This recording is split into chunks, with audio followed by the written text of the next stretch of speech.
नमस्कार, the prime time show के आज के एपिसोड में मैं आपका हार्दिक स्वागत करती हूं। और आज की बड़ी खबर है कि सज्जाद लोन ने बड़ा इल्ज़ाम लगाया है उमर अब्दुल्ला के ऊपर। और बड़ा इल्ज़ाम लगाते हुए उन्होंने कहा है कि उमर अब्दुल्ला के भारतीय जनता पार्टी के साथ कुछ सीक्रेट रिलेशंस हैं।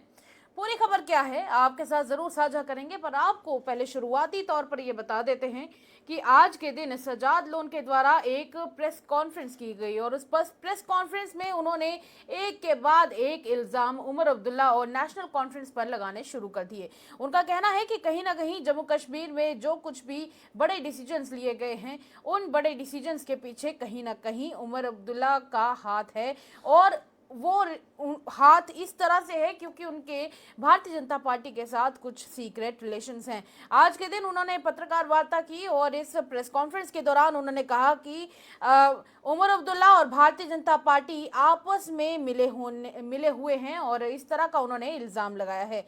उन्होंने कहा है कि भारतीय जनता पार्टी ने भारतीय जनता पार्टी के कहने पर ही एनसी ने और एनसी की तरफ से उमर अब्दुल्ला ने इंडियन नेशनल कांग्रेस को कोई भी सीट नहीं दी है। मुझसे तो आप बाकी की खबर जानेंगे, पर पहले एक बार ये प्रेस कॉन्फ्रेंस जरूर सुन लीजिए। मैं उमर साहब को यानी कि सीएम साहब को बोलना चाहता हूं कि आज कटहरे में आप खड़े हैं। पिछले 1 साल से सरकार आपकी। अब आप सबूत दें जम्मू कश्मीर के लोगों को कि आपने बीजेपी के कहने पर कांग्रेस को राज्यसभा सीट नहीं दी। मैं आज आपको एक्यूज कर रहा हूं कि आपने बीजेपी के कहने पर कांग्रेस को सीट नहीं दी। मैं ये कहना चाहता हूं कि आप दिल्ली गए, जैसे 2019 में रात को दिल्ली गए, सवेरे 370 लिया। परसों वो मैराथन के बहाने भी आप दिल्ली थे, तो मुझे उसी वक्त मैंने वल्ला इन सबको बोला कि गई कांग्रेस को ये सीट नहीं दी। मेरे कांग्रेस के साथ लाखों इख्तलाफ है, लेकिन एक हकीकत है कि जहां तक एंटी बीजेपी का मामला है, ये एक पार्टी है जो पक्की एंटी बीजेपी है, जो कभी बीजेपी के साथ नहीं बैठ सकती। मैं खुद 2015 में बीजेपी की और पीडीपी की जो सरकार थी उसमें रहा हूं। पीडीपी का उनके साथ था। और बदनाम जमाना एनडीए गवर्नमेंट में उसके जो फॉरेन मिनिस्टर थे, बदनाम जमाना वो उमर अब्दुल्ला साहब थे। हम सब कभी ना कभी उनके साथ बैठे हैं, लेकिन एक कांग्रेस है जो कभी नहीं बैठती है, और उस कांग्रेस को आज उनने सीट नहीं दी। एक और चीज बता दूं मैं आपको, जब भी स्टेटहुड का मामला उठेगा, 2 पार्टियां बड़ी अहम हैं, कांग्रेस और बीजेपी। बीजेपी तो दे नहीं रही है। दूसरी पार्टी जो आपको स्टेटहुड दे सकती है वो है कांग्रेस। और ये बिहेवियर है हमारे नेशनल कॉन्फ्रेंस साहब का उस कांग्रेस के साथ। और उमर अब्दुल्ला साहब, आपको ये भी बोल दूं कि सर्टिफिकेट जो आपको मिली एंटी बीजेपी होने की 2024 के इलेक्शन में, वो आपको मिली कांग्रेस से, जब उनके प्रेसिडेंट आपके घर आए और फिर आपने उसको चलाया। वो क्रेडिबिलिटी जो उन्होंने आपको दी, उस क्रेडिबिलिटी से हम सब बर्बाद हो गए। लोगों ने बोला नहीं, ये कांग्रेस के साथ है इसलिए हो ये एंटी बीजेपी होगा, वरना तब भी लोगों को शक था कि आप 50-50। इसलिए सबूत अब आपको देना है कि आप बीजेपी नहीं है। आज आप कटहरे में खड़ा करना है। आपने बाकियों से सवाल काफी पूछ लिए। बाकी मैं आपको बता दूं, आप बताओ कि इससे अच्छी न्यूज क्या हो सकती है बीजेपी के लिए कि आपने कांग्रेस को सीट नहीं दी। आप दिल पर हाथ रखकर कहो, क्या बीजेपी के प्रेसिडेंट, बीजेपी की टीम खुश हुई होगी इससे या नाखुश हुई होगी? आप खुद बताओ। ये मेरा आपसे एक सवाल है। और मैं आपको बता दूं, जहां तक आपका मामला है, मुझे यह बताइए, जब आप गांदरबल में लड़ रहे थे तो आपने वो टूप निकाला, वो या टूपस थे जो एजर, वो था आपका कि आपने वो टूप निकाला, फिर ड्रामा किया लोगों के सामने, ये दिखाने के लिए कि भाई मैं अपने वोटर को पूछता हूं। हम भी तो एक वोटर थे। आप बताओ, आपके ऑफिस से, आपके ऑफिस के चपरासी से कोई फोन आया यहां? तो आपने पूरी वीडियो सुनी और उस वीडियो के दौरान सज्जाद लोन का यह कहना था कि 2019 में भी जब उमर अब्दुल्ला दिल्ली गए थे तो उसके बाद 370 जम्मू कश्मीर से हट गया। उसके बाद उनका कहना है कि परसों भी उमर अब्दुल्ला दिल्ली गए हुए थे मैराथन के बहाने से, जबकि अगर देखा जाए तो पूरा भारत जानता है कि उमर अब्दुल्ला साहब वहां पर मैराथन में भाग लेने भी गए थे और काफ़ी सारी वीडियोस भी इस सब के चलते वायरल हुई हैं। अगर आप उमर अब्दुल्ला का सोशल मीडिया उठाकर देखेंगे तो सोशल मीडिया पर आप देख सकते हैं कि उन्होंने उस दौरान इस मैराथन में भी हिस्सा लिया था। तो उनका ये कहना था, कहीं ना कहीं बात हो रही है सज्जाद लोन की, जिनका ये कहना है कि जब मुझे ये पता चला कि वो दिल्ली मैराथन में गए हुए हैं और दिल्ली में गए हुए हैं तो मैंने कह दिया था कि अब तो कांग्रेस के हाथ से ये वाली सीट भी चली जाएगी। रही बात कांग्रेस की, तो कांग्रेस ने ये कहकर अपनी बात क्लियर की है कि हमने अपनी तरफ से कोशिश की थी कि हमें पहली और दूसरी सीट मिले, पर वो हमें नहीं मिली। और दूसरी तरफ एक बार फिर से सज्जाद लोन ने कहा कि मेरी इंडियन नेशनल कांग्रेस से भले ही ना बनती हो, पर इंडियन नेशनल कांग्रेस हमेशा एंटी बीजेपी रहेगी, इस बात में कोई दो राय नहीं है।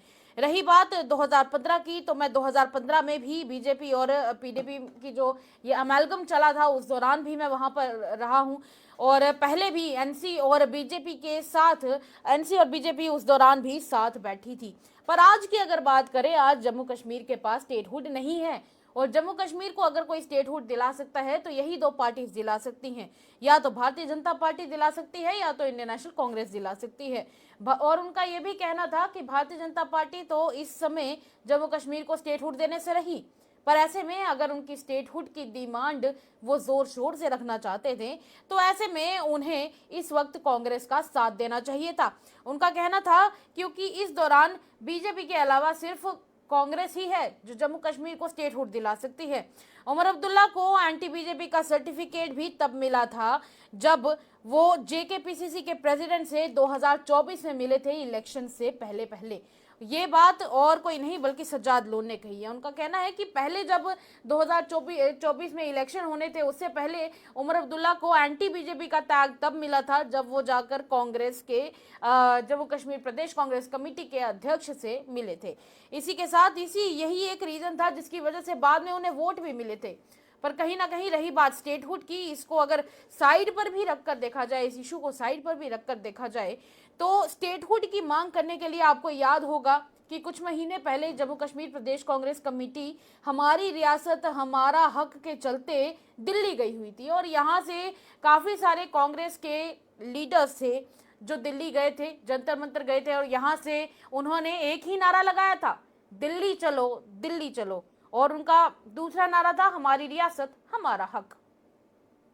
ऐसे में जम्मू कश्मीर प्रदेश कांग्रेस कमेटी यहां से तो स्टेटहुड की मांग करते हुए दिल्ली गई थी और आपको ये भी बता दें कि उस दौरान वहां पर मॉनसून का सत्र भी चल रहा था। जी हाँ, वहां पर उस दौरान लोकसभा में मॉनसून का सेशन चल रहा था और उस दौरान कहीं ना कहीं जम्मू कश्मीर के लोगों ने ये उम्मीद की थी कि अगर यहाँ से जम्मू कश्मीर प्रदेश कांग्रेस कमेटी गई है यानी कांग्रेस गई हुई है दिल्ली, तो हो सकता है कि राज्यसभा माफ कीजिएगा लोकसभा में जाकर और कोई नहीं, जिनकी आप तस्वीर स्क्रीन पर देख रहे हैं, जी हाँ राहुल गांधी, हो सकता है राहुल गांधी जाकर बात करें वहां पर, राहुल गांधी जम्मू कश्मीर के लिए स्टेटहुड की वकालत करें और कहें कि जनाब आपको जम्मू कश्मीर को स्टेटहुड दिया जाना चाहिए। पर सवाल वही है कि क्या स्टेटहुड की डिमांड राहुल गांधी के द्वारा जम्मू कश्मीर के लिए रखी गई? जवाब है नहीं, नहीं रखी गई जनाब। बड़ी बात यही आ जाती है कि जब एक तरफ सज्जाद लोन का ये कहना है कि जम्मू कश्मीर के लिए स्टेटहुड अगर कोई दिला सकती है भारतीय जनता पार्टी के बाद तो वो कांग्रेस दिला सकती है, पर अगर कांग्रेस चाहती तो उस दौरान जब मॉनसून सेशन चल रहा था लोकसभा में तो उस दौरान भी तो बात की जा सकती थी। उस दौरान कांग्रेस ने ये बात क्यों नहीं की और वो भी चलते हुए सत्र में? उस दौरान देखिए जाहिर सी बात है जम्मू कश्मीर प्रदेश कांग्रेस कमेटी किसका हिस्सा है? कांग्रेस का हिस्सा है। तो ऐसा तो हो नहीं सकता कि कांग्रेस को इस बात की जानकारी नहीं हो या फिर राहुल गांधी जी को इस बात की जानकारी नहीं हो कि जम्मू कश्मीर से उन्हीं की कांग्रेस का एक तबका यहाँ पर आया हुआ है दिल्ली और स्टेटहुड की मांग करने के लिए आया हुआ है। क्या उसके बावजूद वो इस बात से अनजान रह गए और इस बात को पार्लियामेंट में नहीं रख पाए? ये भी एक बड़ा सवाल बन जाता है। ऐसे में तो सज्जाद लोन ने जो इस दौरान जम्मू कश्मीर नेशनल कॉन्फ्रेंस और भारतीय जनता पार्टी के सीक्रेट अमेलगम की बात की है, तो क्या इसका कोई सेंस बन रहा है या नहीं बन रहा है, ये एक बड़ा सवाल है। चलिए वो उस पे सेंस बने या ना बने वो अलग बात रहेगी, पर जहां तक उनका ये कहना है कि इस वक्त जम्मू कश्मीर को स्टेटहुड अगर कोई पार्टी दिला सकती है भारतीय जनता पार्टी के बाद, तो वो दिला सकती है कांग्रेस। पर सवाल वही है कि अगर कांग्रेस को उस दौरान ये बात पता थी कि कांग्रेस का एक तबका जम्मू कश्मीर से खास तौर पर स्टेटहुड मांगने के लिए आया हुआ है, तो फिर उस दौरान ये बात वहां पर लोकसभा में क्यों नहीं रखी गई। चलिए सवाल का जवाब तो आते रहेंगे, पर आप हमारे साथ जरूर बने रहिएगा और बताइएगा कि आप इसके बारे में क्या सोचते हैं। देखते रहिए द प्राइम टाइम शो।